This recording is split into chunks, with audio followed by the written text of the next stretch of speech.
Yo, what's up teman-teman semua. Pada video kali ini gue akan membawakan segmen terbaru yaitu review game. Ya, meskipun game ini udah agak lama sih, tapi ya gak apa-apa kan ya. Seperti yang ada di judul kali ini, gue akan membawakan review dari game Watch Dogs 2, garapan dari developer ternama yaitu Ubisoft. Salah satu developer yang paling gue demen saat ini. Bisa dibilang gue fanboy dari Ubisoft sih. Eits, tapi tenang aja. Di sini gue review secara objektif kok dan bukan subjektif. Nah, mari kita bahas tentang video ini cuy. Ya, tapi sebelum itu, intro dulu guys.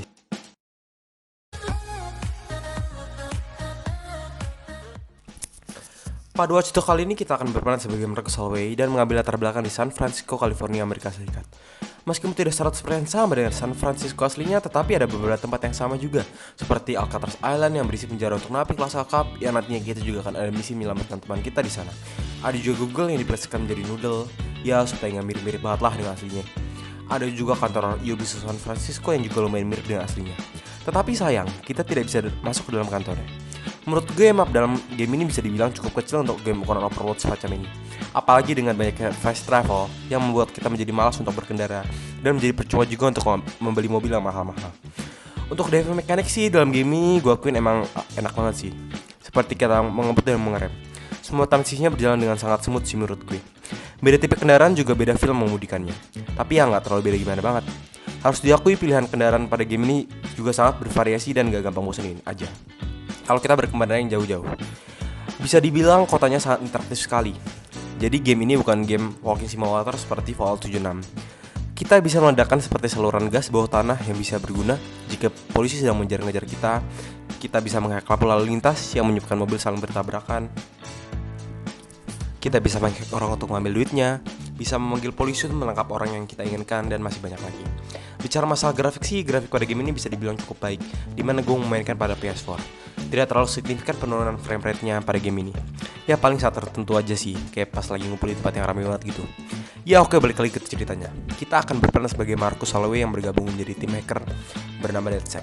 Marcus jauh lebih baik dibandingkan dengan Aiden Pierce dari Watch Dogs yang pertama.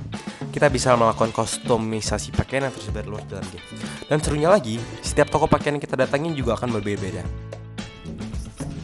Dari bisa membeli jas sampai toko abang-abang di pinggir jalan. Tetapi sayang, desain outfit kurang masuk aja sih di gue. Banyak sekali pilihannya, tapi menurut gue kayak kurang aja gitu. Selanjutnya adalah smartphone. Smartphone pada game ini benar-benar menjadi smartphone.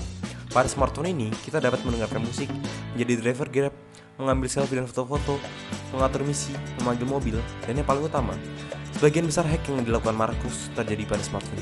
Gokil emang di smartphone. Kalau dari masalah gameplay sih, stealth merupakan pilihan terbaik. Dan gokil lah hampir setiap misi dapat diselesaikan dengan sebuah kayak mobil mainan gitu yang bernama RC. Dan drone canggih atau dalam Inggris disebutnya dengan quadcopter. Dengan drone ini kita juga dapat menghack orang, mengambil kunci untuk membuka pintu-pintu yang terkunci, dan masih banyak lagi. Balik lagi, pilihan stealth merupakan pilihan terbaik menurut gue, karena AI dalam game ini bisa dibilang cukup pintar. Jika kita ketahuan sama guardnya, otomatis seluruh guardnya akan menyerbu kita dan mengambil bala bantuan seperti polisi yang jumlahnya gak masuk akal dan tidak habis-habis. Jadi ada terus gitu polisinya, sampai kita mati. Jadi fitur stealth merupakan pilihan terbaik. Pada segi persenjataan, walaupun Marcus dibekali oleh stun gun, tapi menurut gue ini kurang efektif. Karena stun gun akan membuat para penjaga tidur, dan bisa dengan gampang dibangunkan oleh para penjaga lain. Dan jika berhasil dibangunin, penjaga tersebut akan secara mati-matian nyari kita sampai ketemu.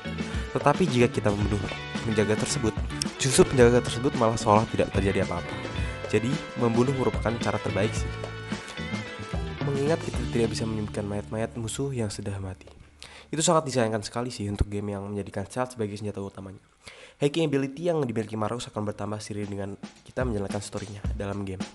Seperti mengontrol Albert, menghack mobil, memanggil polisi, bahkan geng untuk menyerang musuh kita. Melengkapi drone dengan bom peledak atau bom stun, dan masih banyak lagi yang tidak diperkenal oleh kita, tetapi ada pada game ini. Pada segi misi terutama side quest pada game ini terkesan menarik dan tidak monoton seperti game Ubisoft lainnya, seperti Assassin's Creed Origins dan Odyssey.